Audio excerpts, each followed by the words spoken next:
Saya dengan Dr. Joko dari Rumah Sakit Islam Ibnu Sina Padang. Karena sekarang kita masih berada di tengah-tengah pandemi COVID-19, yang sama-sama kita ketahui COVID-19 adalah penyakit yang disebabkan oleh virus. Nah, salah satu cara agar kita terhindar dari penyakit-penyakit yang disebabkan oleh virus adalah dengan meningkatkan imunitas tubuh. Oleh karena itu, hari ini kita akan membahas tentang faktor-faktor yang mempengaruhi sistem imun.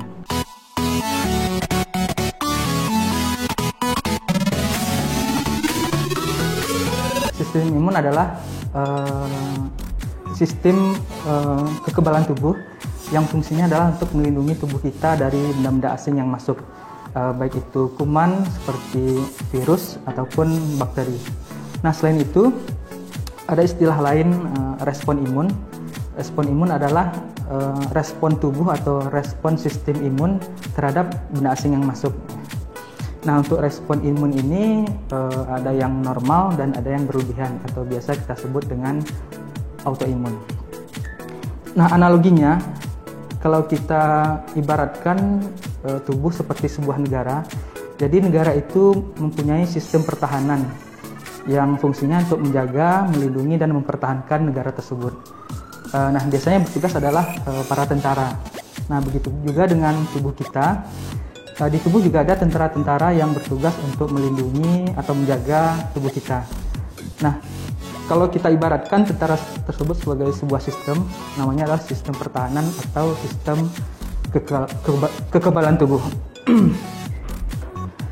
Jadi, ketika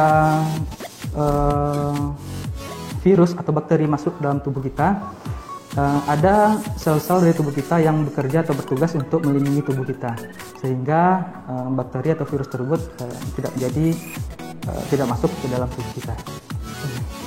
Kemudian analoginya lebih kurang seperti itu. Lalu untuk faktor-faktor yang mempengaruhi sistem imun, yang pertama adalah nutrisi atau asupan gizi yang cukup.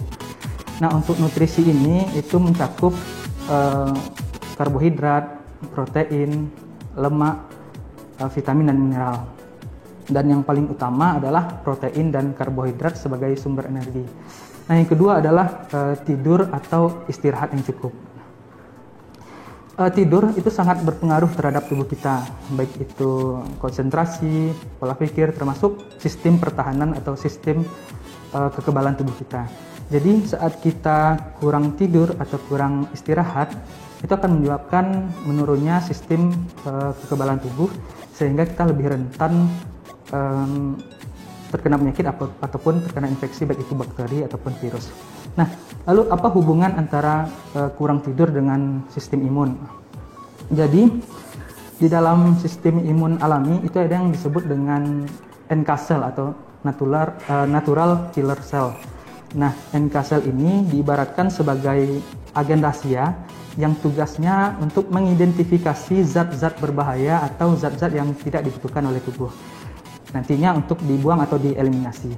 Nah, saat kita kurang tidur atau kurang istirahat, nah NK cell ini fungsi dan aktivasinya menurun, sehingga akan berdampak terhadap sistem imun alamiah tubuh. Nah, itu untuk yang tidur. Kemudian yang ketiga adalah hindari stres. Nah, stres, apalagi stres yang berlebihan, itu menyebabkan kacaunya semua sistem di dalam tubuh kita, baik itu sistem kekebalan tubuh, sistem hormonal, sistem persarafan, sampai dengan sistem pencernaan. Makanya ada orang-orang yang ketika stres, nafsu makannya menurun, malahan bisa hilang. Ada juga orang yang ketika stres, nafsu makannya malah jadi naik atau meningkat. Nah, masalahnya setiap orang pasti pernah stres. Nah, di sana yang perlu kita kontrol adalah bagaimana manajemen stres kita agar tidak berlebihan dan stres tersebut tidak sampai mengganggu sistem-sistem dalam tubuh kita. Nah, itu yang ketiga. Yang keempat adalah rutin berolahraga. Dengan rutinnya berolahraga itu akan dapat meningkatkan kapasitas jantung, paru, otot, sehingga manifestasinya nanti akan meningkatnya kebugaran dan meningkatnya stamina. Nah, oleh karena itu orang-orang yang aktif berolahraga itu akan memiliki fisik dan daya tahan tubuh yang lebih baik. Lalu bagaimana cara kita membedakan olahraga yang termasuk dalam kategori ringan, sedang, dan berat? Nah, simpelnya, saat kita berolahraga, apabila kita masih bisa berbicara atau berkomunikasi dengan baik tanpa terengah-engah, nah itu masuk dalam kategori ringan. Nah, sebaliknya, apabila kita sudah terengah-engah, meskipun masih dapat berbicara atau berkomunikasi dengan baik, nah itu sudah masuk dalam kategori sedang. Yang kelima adalah hindari rokok dan alkohol. Yang keenam adalah menjaga kebersihan gigi. Nah, untuk menjaga kebersihan gigi itu minimal 2 kali sehari. Dan ketika kita memiliki masalah gigi seperti gigi berlubang, itu segera ditambal atau segera konsulkan ke dokter.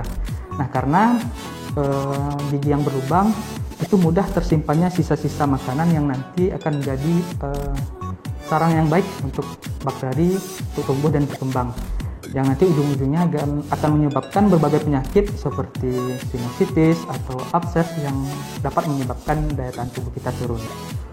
Nah, kemudian yang ke-7 adalah konsumsi vitamin. Nah, banyak vitamin yang bisa kita konsumsi seperti vitamin C, vitamin B kompleks, atau vitamin D. Nah, vitamin C bisa kita dapatkan dari sayur atau buah-buahan segar. Vitamin B kompleks bisa kita dapatkan dari suplemen-suplemen makanan, dan vitamin D, nah itu selain dari makanan bisa kita dapatkan secara gratis dari sinar matahari, karena sinar matahari itu dapat merubah provitamin D menjadi vitamin D. Mungkin sekian, semoga bermanfaat. Kesimpulannya, ada 7 faktor yang mempengaruhi sistem imun kita. Yang pertama adalah nutrisi atau asupan gizi yang baik. Yang kedua adalah tidur atau istirahat yang cukup. Yang ketiga adalah hindarkan stres.